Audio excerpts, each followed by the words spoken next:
যুক্তরাষ্ট্র ও ইসরায়েলের সঙ্গে ইরানের যুদ্ধ যেন কোনোভাবেই থামছে না।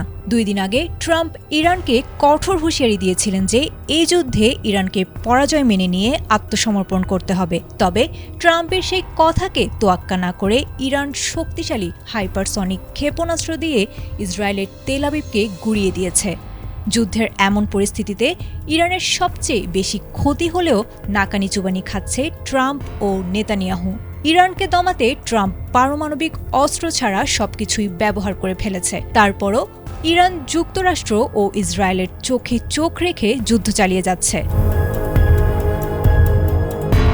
ট্রাম্প গণমাধ্যমের সামনে এই যুদ্ধে নিজেদেরকে বিজয়ী ঘোষণা করলেও তার মুখের ফাঁকা বলি কেউই শুনছে না। এমন অবস্থায় উপায় না পেয়ে ইরানের সাথে যুদ্ধবিরতি কিভাবে করা যায় সেই পথ খুঁজেছে ট্রাম্প। ইরানের পাল্টা হামলায় যখন ইসরায়েল অনেকটাই দিশেহারা, ঠিক এমন পরিস্থিতিতে ডোনাল্ড ট্রাম্প জানিয়েছেন ইরানের সঙ্গে চলমান যুদ্ধ কখন শেষ হবে সেই সিদ্ধান্ত তিনি ইসরায়েলের প্রধানমন্ত্রী বেনিয়ামিন নেতানিয়াহুর সঙ্গে আলোচনার মাধ্যমেই নেবেন। তবে যুক্তরাষ্ট্রের যুদ্ধবিরতির প্রস্তাব অনেক আগেই নাকচ করে দিয়ে ট্রাম্পকে কঠোর হুঁশিয়ারি দিয়েছে ইরান। সম্প্রতি এক চাঞ্চল্যকর টেলিফোন সাক্ষাৎকারে মার্কিন প্রেসিডেন্ট ডোনাল্ড ট্রাম্প স্পষ্ট করে দিয়েছেন ইরানের সঙ্গে এই সংঘাতের ইতি টানার চাবিকাঠি একক কোনো শক্তির হাতে নেই। টাইমস অফ ইসরায়েলকে দেয়া সেই সাক্ষাৎকারে তিনি জানিয়েছেন যুদ্ধের অবসান ঘটবে ট্রাম্প ও নেতানিয়াহুর যৌথ সিদ্ধান্তে। ট্রাম্পের ভাষায় এটি কোনো একতরফা বিষয় নয়, বরং বাস্তবতার নিরিখে দুই বন্ধু রাষ্ট্রের সমন্বিত পদক্ষেপ।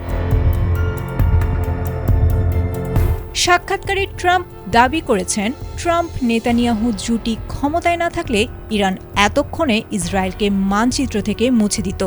তার মতে তাদের যৌথ সামরিক ও কৌশলগত প্রতিরোধের মুখেই ইরান বর্তমানে অস্তিত্ব সংকটে পড়েছে। তবে আমেরিকা যদি হঠাৎ পিছু হটে তবে ইসরায়েল একা লড়তে পারবে কিনা এমন স্পর্শকাতর প্রশ্নে ধোঁয়াশা জিয়ে রেখেছেন ট্রাম্প। বিশ্লেষকদের মতে ট্রাম্পের এই মন্তব্য কেবল যুদ্ধের ভবিষ্যৎ নয়, বরং মধ্যপ্রাচ্যে ইরানের প্রভাব চিরতরে গুঁড়িয়ে দেওয়ার একটি চূড়ান্ত সংকেত। ট্রাম্প ও নেতানিয়াহুর এই যৌথ সিদ্ধান্ত শেষ পর্যন্ত ইরানকে কোন পরিণতির দিকে নিয়ে যায় এবং বিশ্ব রাজনীতিতে কী ধরনের কম্পন সৃষ্টি করে, এখন সেটি দেখার বিষয়। আয়েশা আক্তার, এটিএন বাংলা।